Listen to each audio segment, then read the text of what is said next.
जय श्री हनुमान जो है ना वो बोल देना चाहिए पीओके। हमारे दर्जनों नौजवानों को शहीद कर दिया। मेरी इंडिया की फोर्सेस से रिक्वेस्ट है कि प्लीज खुदारा हमारा साथ दे। उस वक्त पंडित जवाहरलाल नेहरू था जो नापाक जमीन बन भी गई, वहाँ के लोगों को हम ठीक वैसे ही इंसान बनाएंगे जैसे उत्तर प्रदेश में योगी आदित्यनाथ जी ने सारे मुसलमानों को इंसान बनाया है। अनमू ने हमारे बेशुमार भाइयों को शहीद कर दिया है, जख्मी कर दिया है, लगातार फायरिंग जारी है। इस्लामाबाद और पाकिस्तान की सरकार का ग्रिप जो है वो छूट चुका है। मुनीर तो खैर हमारे मरियम नवाज के दुपट्टे पे ही छुपा रहता है, मुल्ला मुनीर बेहया और बदतमीजों की तरह वो सरेंडर करता है। बिलावल भुट्टो पहले मर्द तो बन जाए। जेंडर जो है ना वो कंफ्यूजन है बिलावल भुट्टो का। तुम कह रहे हो कि दुश्मनी हम करते हैं, दुश्मनी तुम्हारे शब्दों में, तुम्हारी मानसिकता में, तुम्हारी आसमानी किताब में और तुम्हारे चरित्र में फंसी हुई है।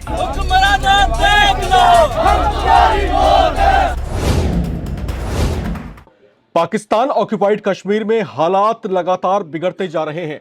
वहां पर जिस तरह से जन आक्रोश फूट पड़ा है, जिस तरीके से लाखों की संख्या में लोग सड़कों पर उतर आए हैं, पाकिस्तान के लिए ये हालात एक बहुत बड़ी चुनौती में परिवर्तित हो रहे हैं।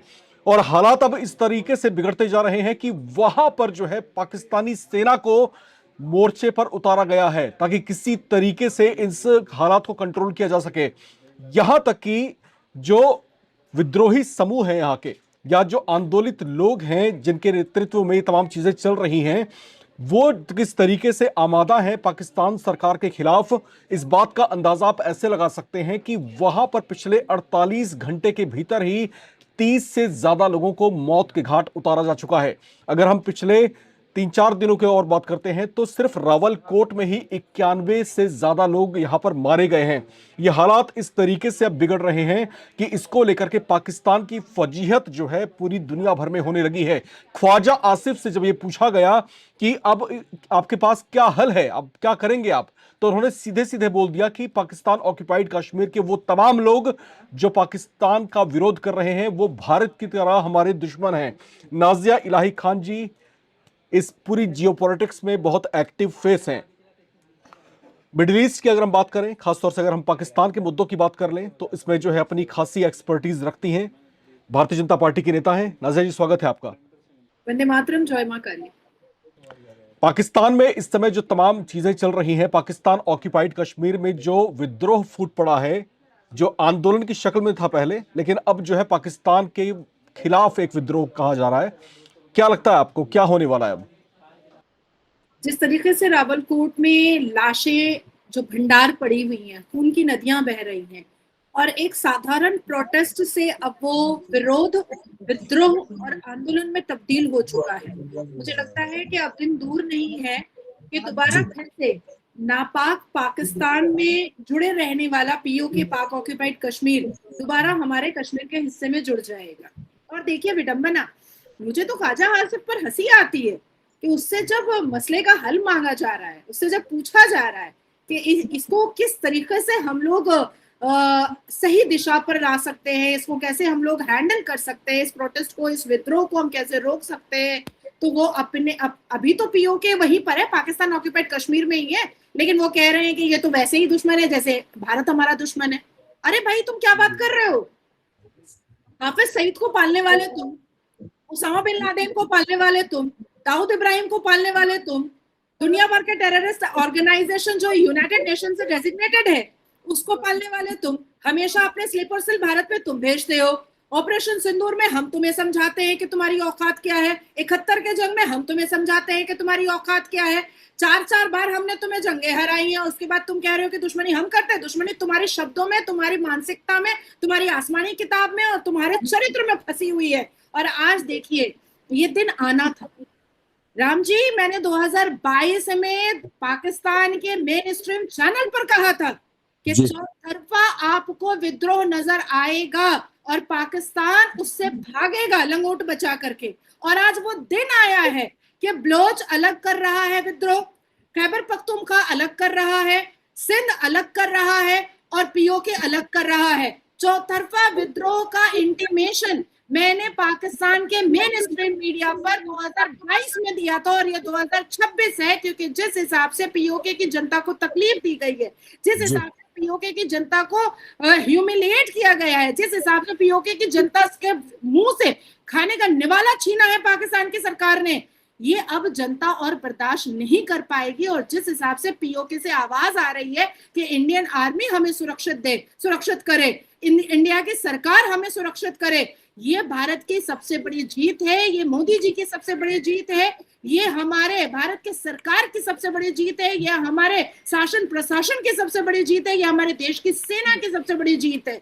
सवाल मेरा आपसे ये है नाज़िया जी, जिस तरीके से ख्वाजा आसिफ ने खुद इस बात को कन्फेस कर लिया कि भाई अगर तुम हमारे खिलाफ विद्रोह कर रहे हो तो तुम हमारे दुश्मन हो, ठीक वैसे ही जैसे भारत हमारा दुश्मन है, तो इस बात को खुद वो कन्फेस कर रहे हैं एक तरीके से कि, और कहीं ना कहीं इनकी बात का इंडिकेशन ये भी समझ आ रहा है कि भाई वाकई पीओके उनका था ही नहीं कभी।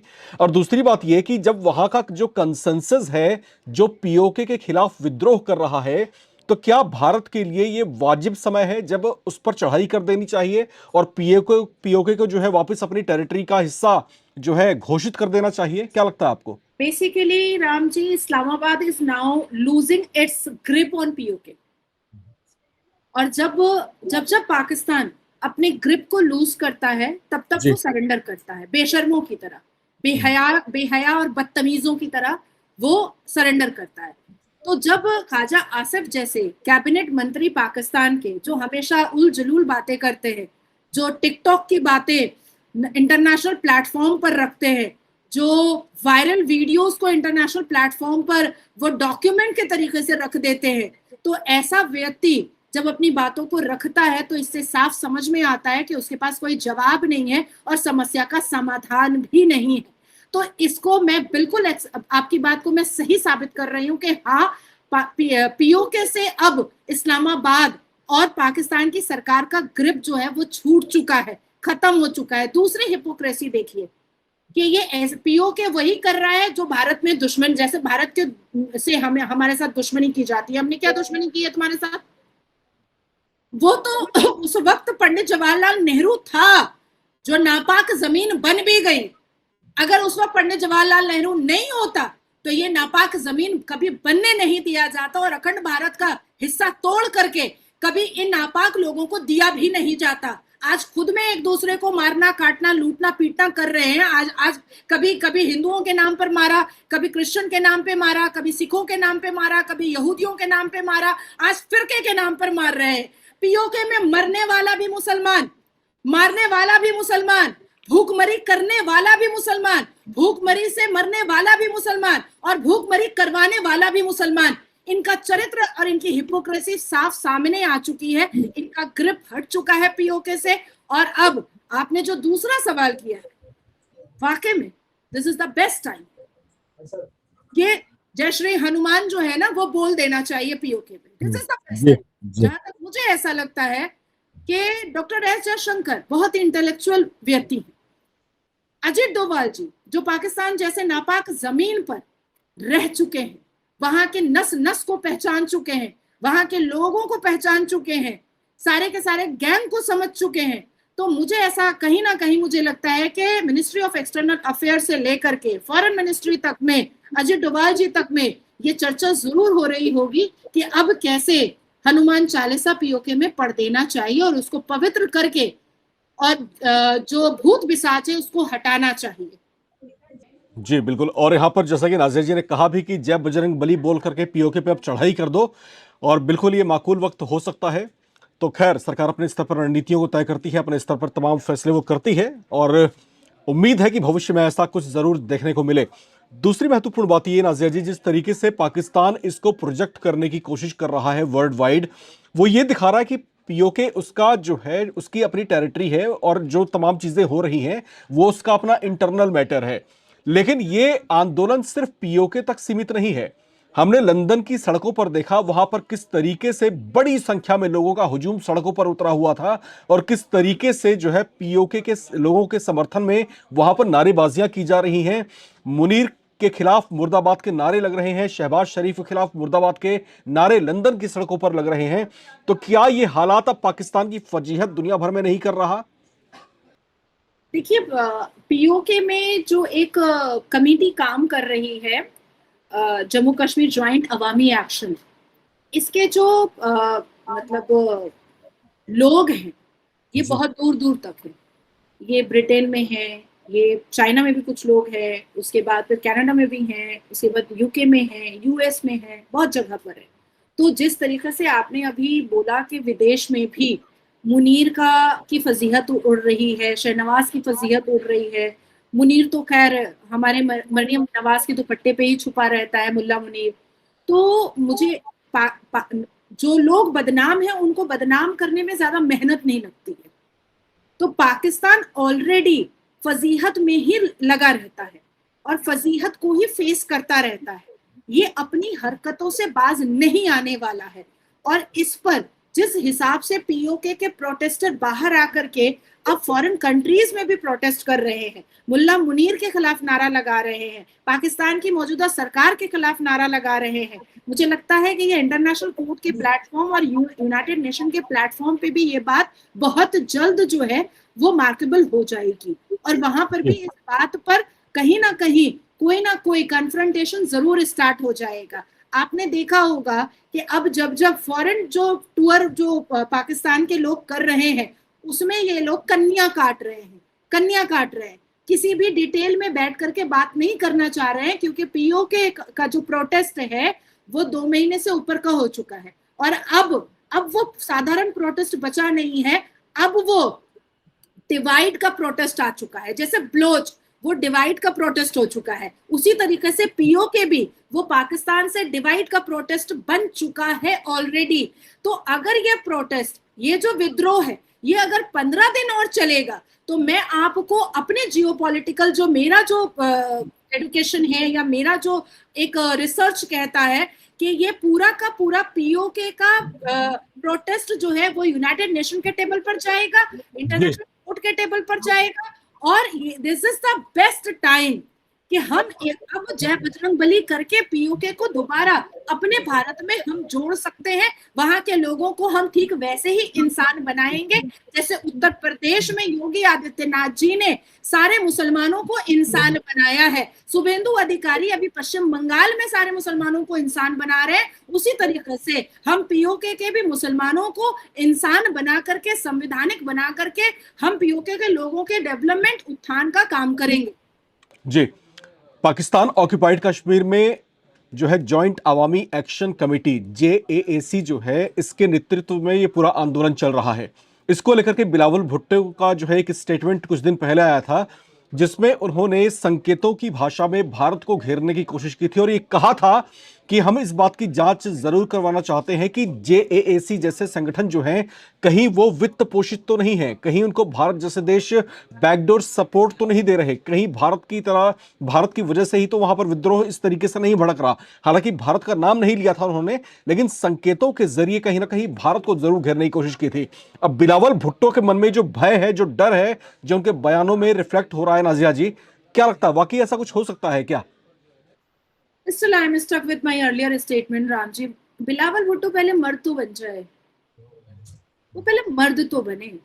अपनी बातों को पटल पर रखने का तरीका जो होता है वो तरीका तो पहले वो सीख ले, तब वो भारत के बारे में बात करेगा। उसका जो कैरेक्टर है, उसका जो जेस्चर है, उसका जो फिजिकल एक्सप्रेशन है, उसका जो फेशियल एक्सप्रेशन है, उसका जो वे ऑफ टॉकिंग है, वो पहले जेंडर जो है ना वो कंफ्यूजन है बिलावल भुट्टो का। वो जेंडर कंफ्यूजन की वजह से क्या होता है कि उसको कोई सीरियस ले नहीं पाता है।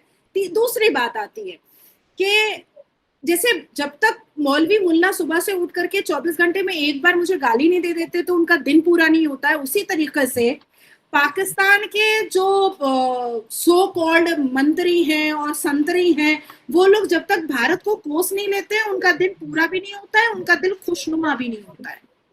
तो इसलिए भारत को कोसना उनके लिए बहुत जरूरी होता है और वही उनकी यूएसपी है, वही उनकी PR है और उसी की वजह से वो वहां पर मंत्री बन भी पाते हैं। अगर पाकिस्तान में कोई भारत को ना कोसे और गाली ना दे तो शायद उसको टिकट भी नहीं मिलेगा, वो कभी मेंबर ऑफ पार्लियामेंट और मंत्री भी नहीं बनेगा। अब देखिए कि कैसे ब्रेजेली भी ने कहा ना कि अरे भाई आप प्रोटेस्टर्स पर गोलियां चला रहे हो, तोप चला रहे हो। हमारे यहाँ देखिए तिलचट्टों के प्रोटेस्ट में पुलिस बेचारे मार खा रहे हैं, पत्रकार मार खा रहे हैं। हमारे यहाँ शिक्षा मंत्री खुद रिजाइन कर दे रहा है कि नहीं जेंजी की बात हम सुनेंगे, प्रोटेस्टर्स की बात हम सुनेंगे। पुलिस इतना मार खाया है कि हाथ पैर टूट गए हैं, रैफ मार खाया है, सुरक्षा एजेंसीज मार खाई है, पत्रकार तो पूरा नंग धड़ंग होकर के बेचारे चारों तरफ से खून बह रहा है, उस हिसाब से चल रहा है। और वहां का डिक्टेटरशिप पाकिस्तान का देखिए कि प्रोटेस्टर्स दो रोटी मांग रहे हैं, चावल मांग रहे हैं, आटा मांग रहे हैं, पानी मांग रहे हैं, बिजली मांग रहे हैं, अपनी इकोनॉमी मांग रहे हैं, अपने लीगल राइट मांग रहे हैं, अपने बच्चों को वो मुजाहिद नहीं बनाना चाहते हैं, अपने बच्चों को वो आतंकवादी नहीं बनाना चाहते हैं, अपने बच्चों को वो लश्कर तैयबा में नहीं डालना चाहते, वो ये सारी चीजें डिमांड कर रहे हैं और उनके ऊपर तोप चलाया जा रहा है, उनके ऊपर गोलियां बरसाई जा रही हैं। तो ये जो अभी जो करंट सिनेरियो पीओके में चल रहा है और पाकिस्तान की सरकार का जो एट्रोसिटी, ह्यूमिलिएशन और हिपोक्रेसी देखी जा रही है, ये तो पूरे ब्रह्मांड में एक चर्चा का विषय अब बन चुकी है।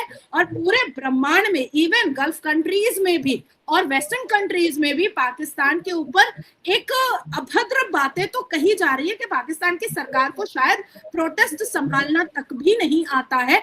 आप प्रोटेस्टर्स पर तोप नहीं चला सकते हैं, आप प्रोटेस्टर्स पर आप बम गोला बारूद नहीं चला सकते हैं, बैठिए, बैठ करके बात कीजिए। लेकिन बात करेंगे तो क्या करेंगे? पीओके की जनता चाहती क्या है?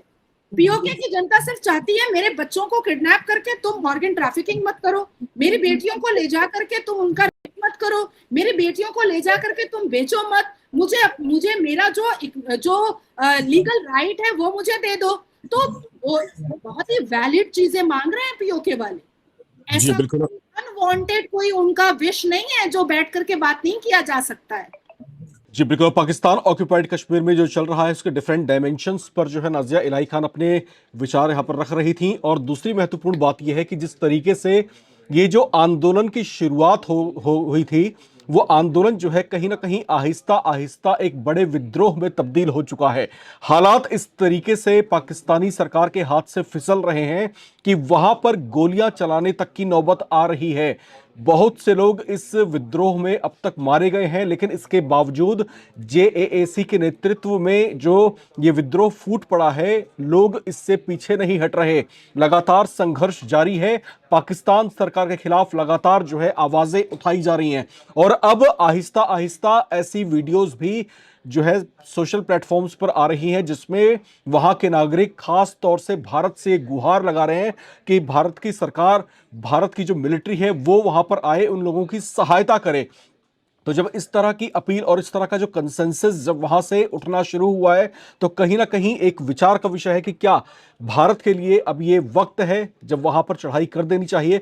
और जैसा कि नाजिया इलाही खान ने बोला भी कि अब जो है जय हनुमान बोल करके, जय बजरंग बली बोल करके पीओके पे चढ़ाई कर दो, और जिसको हम अब तक पिछले कई दशकों से अपनी टेरिटरी बोल रहे थे सैद्धांतिक रूप से, अब जो है उसको औपचारिक रूप से अपने नक्शे में मिलाने का वक्त आ चुका है।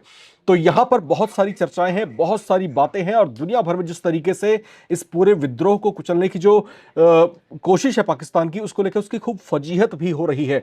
आप तमाम दर्शक जो इस पूरी बातचीत में हमारे साथ बने रहे, आप इस पूरे घटनाक्रम को किस तरीके से देखते हैं?